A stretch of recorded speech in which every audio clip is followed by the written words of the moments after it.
Humans, together with animals and other living things, form what is called the biosphere, the living part of the world.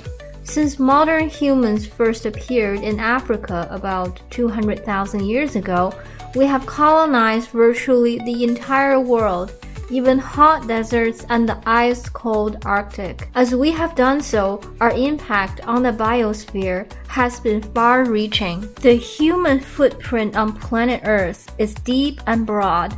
We have transformed the landscape, clearing forests to produce food, digging minerals and ores from the ground, and channeling and storing water to meet our own needs. Our living space is concentrated into larger and larger cities, but these cities are hungry for food and energy taken from surrounding land. In 1700 CE, about 7% of the Earth's land area was used for growing crops and raising farm animals. Today, that figure has risen to around 40%. Part of the success of humans is down to our ability to use the materials around us to give us protection and shelter. This ability opens up nearly every part of the globe for human living space, no matter how harsh the environment. Even thousands of years ago, the Inuit of the North American Arctic made coats from the fur of caribou and waterproof boots from seal skin. They found a way to live on the meager resources of the high Arctic. For most of humanity's existence, though, the human population grew relatively slowly. For example, in 10,000 BCE, there were only between 1 million and 5 million people on Earth. By 1000 BCE, after farming was invented, the population has increased to about 50 million. Since reaching the 1 billion mark in 1804 during the early Industrial Revolution, the population has expanded much more quickly than ever before. Since 1965, the world's population has doubled, but its wealth has multiplied by 7. To sustain this growth of human existence on Earth, new ways of harnessing the energy of sunlight and wind are reducing our use of fossil fuels. Unlike fossil fuels, these energy sources will never run out. Buried beneath the Earth's crust, there are limited supplies of minerals, metal ores, and fossil fuels, coals, oil, and gas. Once these reserves are exhausted, we will not be able to replace them. Recycling materials and renewable energy will become ever more important. The world's 7 billion people are not spread evenly across the globe. Most live where there are natural resources and fertile land for farming. Some places are too hostile for humans to thrive in. More than half of the world's people now live in towns and cities rather than in the countryside. Many cities have grown quickly, and there are now more than 25 continuously built up areas of more than 20 million people. Tokyo, Japan was the largest city in the world since the 1960s. Delhi, India sits in the densely populated Ganges River basin, home to 400 million people packed in at nearly 1,000 per square mile. And New York City has the largest population in the Americas. Over half of the U.S., 313 million people live in the eastern states. Sao Paulo, Brazil is the largest city in South America, home to 11.2 million people. In Manila, the Philippines, on average 215 people live in an area the size of a football field. In 1800, the world's population was less than 1 billion people. The United Nations estimates that by 2100, it will be 10 billion. Besides people living in cities and towns, there are also up to 40 million nomads around the world. Nomads move every year to find fresh pasture or hunting grounds. Some are herders, some are hunter-gatherers, and others are wandering traders. Their nomadic lifestyle is quickly dying out because many of them are settling in villages and towns. Most nomads live in desert, steppe, or tundra-dry places that don't provide enough food for people to stay all year round. In Canada, for 4,000 years, the Inuit have roamed the region they call Nunavut, meaning our land. In Europe, the Sami caribou herders and fur trappers have existed for over 5,000 years.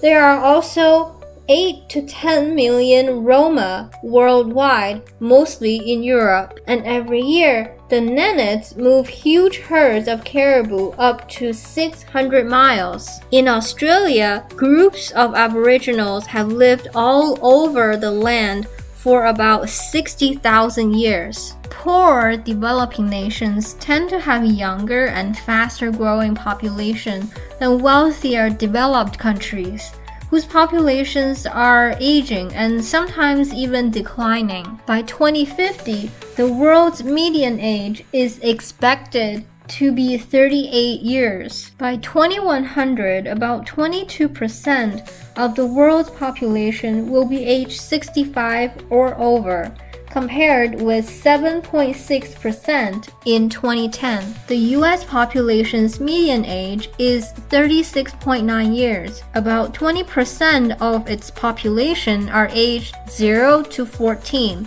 The population grows by 0.9% each year.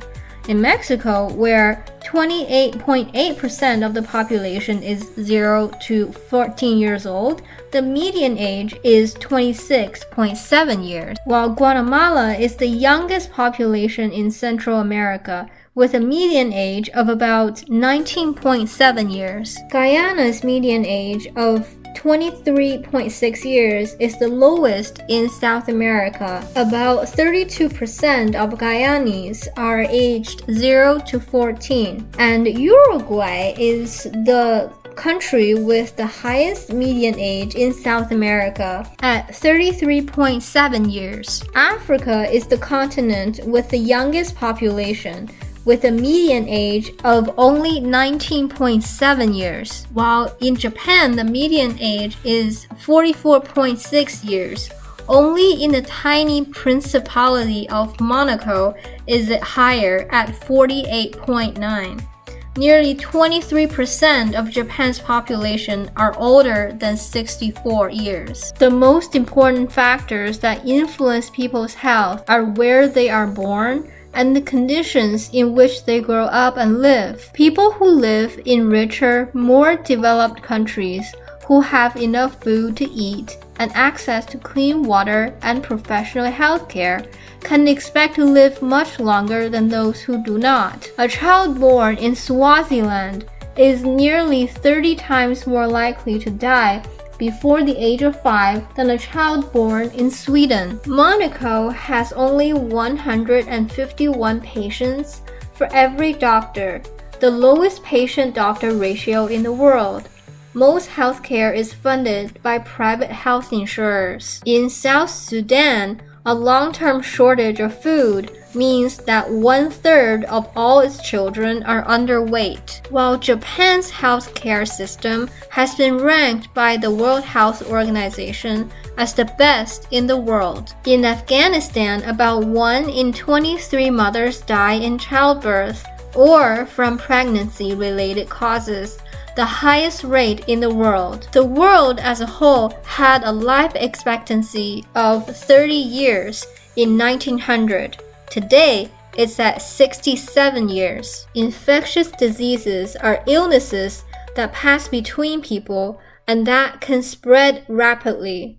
Many people become sick, causing a local disaster called an epidemic. When this effect becomes global, we call it a pandemic. This map shows the spread of 3 of history's most lethal pandemics. In ancient times, the Middle Ages, and modern times: the plague of Justinian, the Black Death, and the Spanish flu. At its height, during the rule of the Emperor Justinian, the ruler of the Eastern Roman Empire, this disease killed at least 25 million people. It may have started in Ethiopia, then spread along trade routes through northern Egypt and modern-day Istanbul into Europe. In the 14th century, an outbreak of bubonic plague spread from Asia across Europe, causing devastation along the way. In just 4 years, the disease killed 45 to 50% of Europe's population. The bubonic plague passed along sea trade routes, since the bacteria that caused the disease lived in fleas, which live on ships' rats. Around 3,000 people still die today from bubonic plague each year. The Spanish flu actually began at a training camp for American soldiers in the US.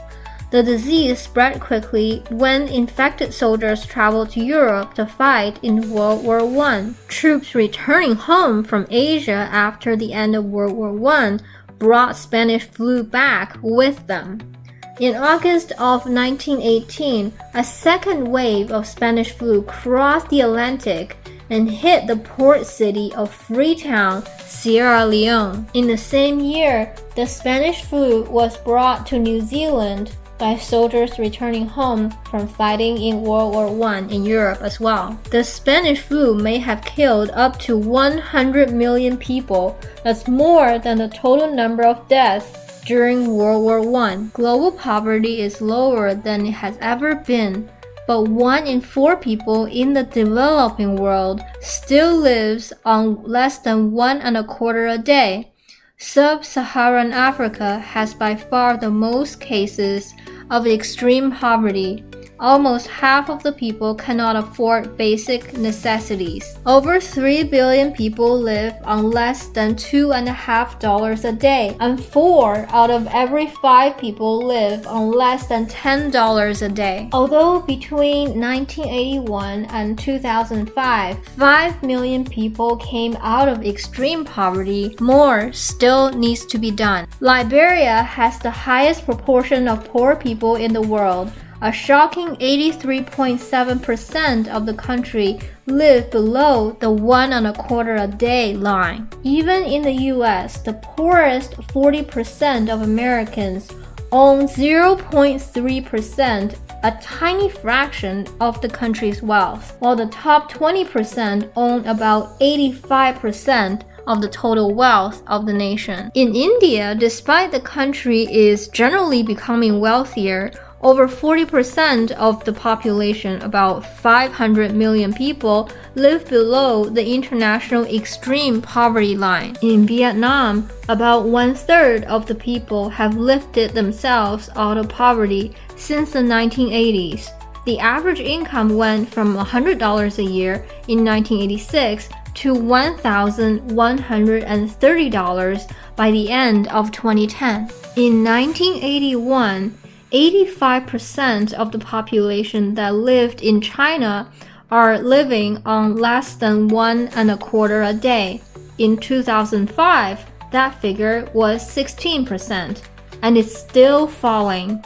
Over 660 million people have come out of poverty in China since the 1980s. Beautiful, rare, and highly prized, gold has been mined since the ancient Egyptian times. Sometimes a discovery of gold led to a gold rush, with thousands of people flocking to the site in hope of making their own fortune. China is the world's largest gold producer, extracting 376 tons in 2010, with 276 tons mined in 2010. Australia is the second largest gold producing nation. Founded in Australia in 1869, Welcome Stranger was the biggest gold nugget ever found. It contained 156 pounds of gold. The US is the world's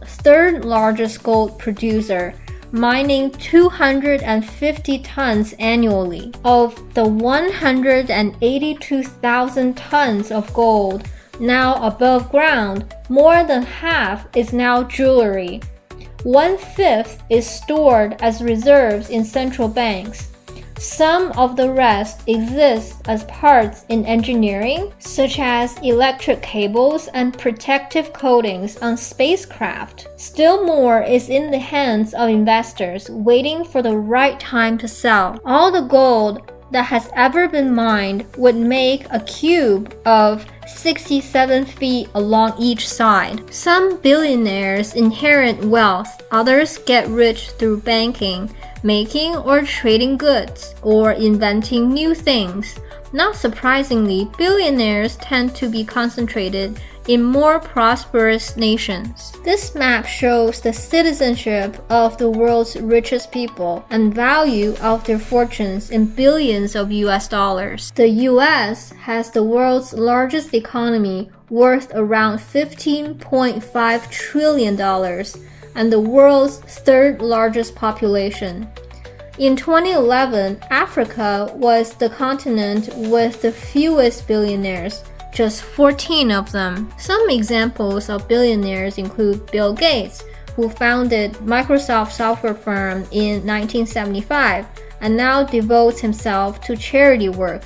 Since 1994, the Bill and Melinda Gates Foundation has given more than $23.5 billion to charitable causes. Another example would be Lillian Bettencourt, who is a principal shareholder in the cosmetics and beauty company L'Oreal. Jeff Bezos, who founded Amazon in 1994, is also a billionaire, and Amazon is now the world's largest online store. And Facebook's Mark Zuckerberg was a billionaire by the age of 23. He co-founded Facebook, the social networking site, in 2004 while at Harvard. And Carlos Slim Helú is a telecommunications tycoon and is the richest person in the world.